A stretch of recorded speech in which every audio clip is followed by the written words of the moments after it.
नमस्कार मित्रांनो, ठरलं तर मग या सिरियलमध्ये काय घडले आपण ते बघणार आहोत.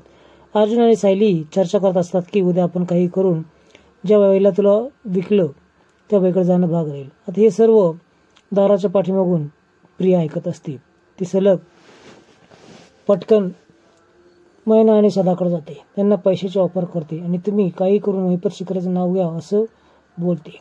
त्या बदल्यात तुला काय पाहिजे आहे असं ती विचारते. त्यावेळेस तुम्हाला खूप मोठा पैसा मिळेल आणि माझं काम देखील होईल. खरं तर मी सुभेदारांची सून आहे असं ती बोलते. खूप पैसा तुम्हाला मिळेल. या पैशाने तुम्ही तुमचे सुख घेऊ शकता, त्याचा फायदा घेऊ शकता. पैशाचं नाव काढल्यावर ह्यांना लालच होतो आणि ते खरं तयार व्हावं लागतात. पण ती सांगता हे देखील सांगते, मीच खरी तुमची बोबली आहे, ती सायली तुमची कोणीच नाही. त्यामुळे सोन्याची अंडी देणारी कोंबडी तुम्ही दूर करू नका.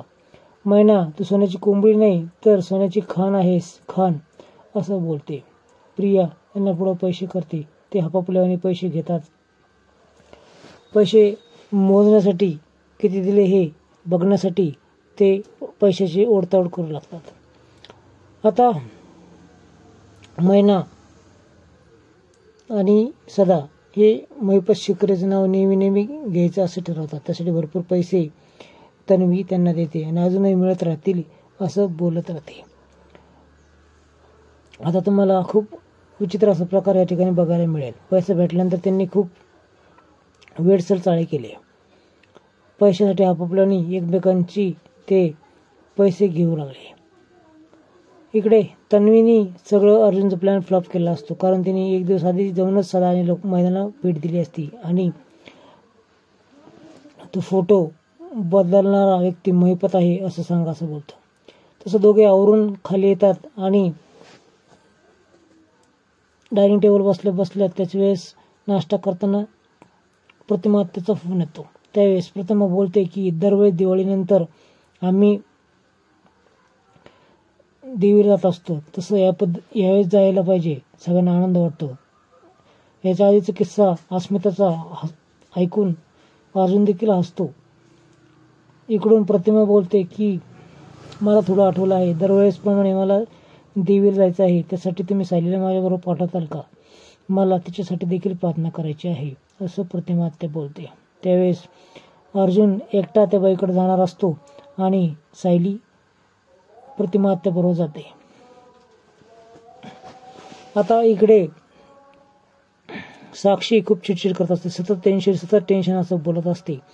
मला कधी सुटका मिळणार आहे यातून काय माहीत. त्यावेळेस सुटका मिळेल. दुःख थोड्याच वेळेस असतं असं अर्जुन बोलतो. दुःख थोड्याच वेळेस असतं असं महिपत बोलतो आणि सेम तो माणूस देखील बोलला आणि साक्षी लगेच साक्षात्कार होतो की आपण देवीची पूजा केली पाहिजे जेणेकरून माझं भलं होईल. त्यावेळेस महिपत तयार होतो. इकडे अर्जुन आणि सायली घराबाहेर असतात. इथून पुढे आता महिपतचं नाव घरामध्ये घ्यायचं नाही किंवा आपण काय करणार आहोत ते प्लॅनिंग घरामध्ये डिस्कस करायचं नाही. त्यावेळेस सायली देखील हो बोलते. सारखे तन्वीचे कान आपल्याकडेच असतात असं ती बोलते. त्यानंतर अर्जुन त्या बाईकडे जाण्यासाठी निघतो आणि सायली ही प्रतिमा आत्याची वाट बघत बसते. प्रतिमा आत्या तिच्या घेऊन देवीला जाणार असते. प्लीज अण्णा, तुम्ही पूजा करून घ्या ना असं ती अण्णाला म्हणजे महिपतला विनंती करते. तसं तो तयार देखील होतो. तुझ्या सुखासाठी काही पण असं तो बोलतो. त्याच्यावेळेस सचिन तिथं येतो. मामा भाचीचं काय बोलणं चालू आहे असं तो बोलतो. त्यावेळेस सांगलच साक्षी म्हणजे समीरा असं तो बोलतो. त्याचं समीरा त्याला खूप गोडीत घेते आणि त्याच्या खांद्यावर हात ठेवून बोलते की काही करून आपण पूजा करूयात. ठरल्याप्रमाणे ते पूजा करत असतात आणि सायली आणि प्रतिमा त्या रिक्षाने त्या ठिकाणी पोहोचतात.